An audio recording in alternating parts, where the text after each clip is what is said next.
20,6% от възрастните и 19,5% от учениците в САЩ все още пушат.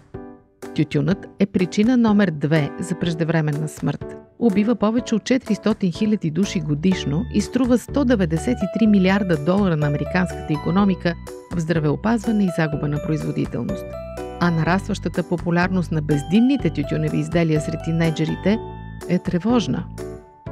Това е факт, но има надежда. Всички тези смъртни случаи и разходи са напълно предотвратими. Контролът върху пушенето е едно от 10 големи постижения на общественото здравеопазване през първото десетилетие на 21 век. Няколко църкви основаха движението Вяра срещу тютюн, чиято цел е намаляване на употребата му, защита на децата и намаляване броя на жертвите. Посетете този сайт, за да научите как можете да помогнете.